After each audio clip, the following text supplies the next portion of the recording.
লিখতে পারি আর মুখস্থ করে পড়তে পারি।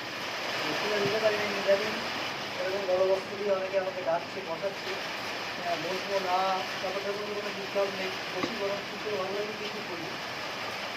বলার ওটা হচ্ছে নাট্যকর। তো আমি নাটক লিখি, অভিনয় করি, আলো করি, মানে বিভিন্নভাবে আলো করে দিই, আবহ করে দিই, মঞ্চসজ্জা করে দিই, সমস্ত কাজটি আমি করি।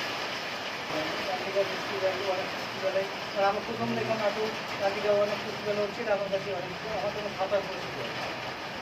তারপরের নাটকটা আমি একটা ফুললাখ লিখেছিলাম, সেটা দক্ষিণ রায় পালা, সেটা কসবা মনীষ মিত্র অভিনয় করেছিল। সম্ভবত ওটাই ওদের স্থানের একটা নাটক, সারা ভারতবর্ষের ধরে বাংলাদেশের কিছু নাটকটা পরিদর্শন করে তা ওইখান থেকে শুরু 95 সাল থেকে। এবার নাট্যকার, আমি নাট্যকার মানুষটা কে? আমি সকালবেলা উঠছি, একটা মানুষ, সাধারণ মানুষের মতো উঠছি, প্রথমে সাধারণ উঠে দেখছি যে যদি বাড়ি আমার গৃহিণী ঘুমিয়ে থাকে তাহলে আমি বাড়ির সব কাজ করে ফেলছিলাম। তার উঠে যাতে সে স্নান করে ঠাকুর ঘরে চলে যেতে পারে, সব কাজ করে ফেললাম। বাজারে গেলাম, আনাজ কাটলাম, মাছ ধুলাম, সব রেডি করে চালটাও ফুটিয়ে রাখলাম, একটু পরে বেরিয়ে আনি, দেরি করলাম। এই কাজগুলো করলাম। যদি রেশন তোলার দরকার রেশনে গেলাম, রেশন তুললাম। তা আমরা নাট্যকাররা, মানে অধিকাংশ নাট্যকাররা এগুলো করি। চাল চাপাই, আনাজ বাজার করি, বাড়ির কাজে করি, আবার রেশন তুলি। তারপরে অভিনয় কিংবা নাটকের কাজে যখন বেরোচ্ছি তখন আমার খুব স্মার্ট ছেলে মেয়ে, আমার খুব স্মার্ট মেয়েটি বলে চলে যাচ্ছ, আমার নাটকের কাজ আছে। কি নাটকের কাজ করো, সিরিয়াল সিনেমা করলে খুব আমার সুযোগ দিতে।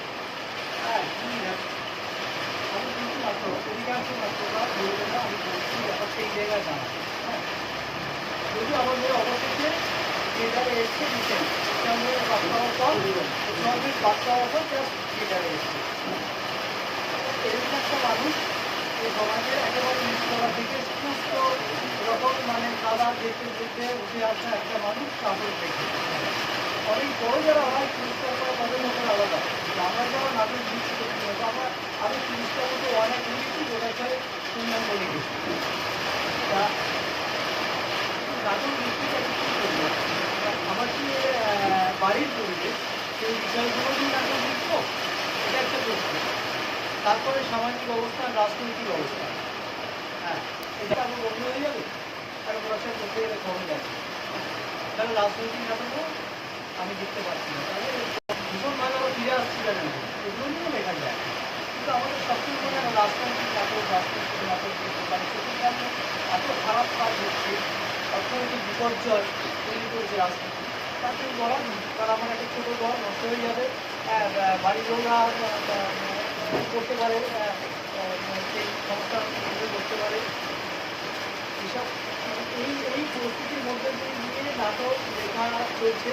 তাহলে কি নিত্য সম্পর্কের টানা পড়েন, সম্পর্কের টানা পড়েন, চেম্বার টানা, জয়গুর টানা দিচ্ছি, আমরা করছি। আজকে একটা নাটক হবে, আপনারা দেখবেন, চেষ্টা করছি একটা 8 ঘন্টার নাটক, এটা কঠিন নয়, করছি আমাদের কাজটা করতে। আমার মনে হয় আমরা কি হেরে যাচ্ছি, আমার মনে হয় আমি হেরে যাচ্ছি। আমি যা লিখতে চাইছি সেগুলো লিখতে পারছি না, আমরা যা লিখতে চাইছি আমরা তা লিখতে পারছি না, অন্য কিছু লিখছি, বলতে ফেলছি নিজেকে প্রতিনিয়ত, বলতে ফেলছি। এক কথা লেখার পর সেটা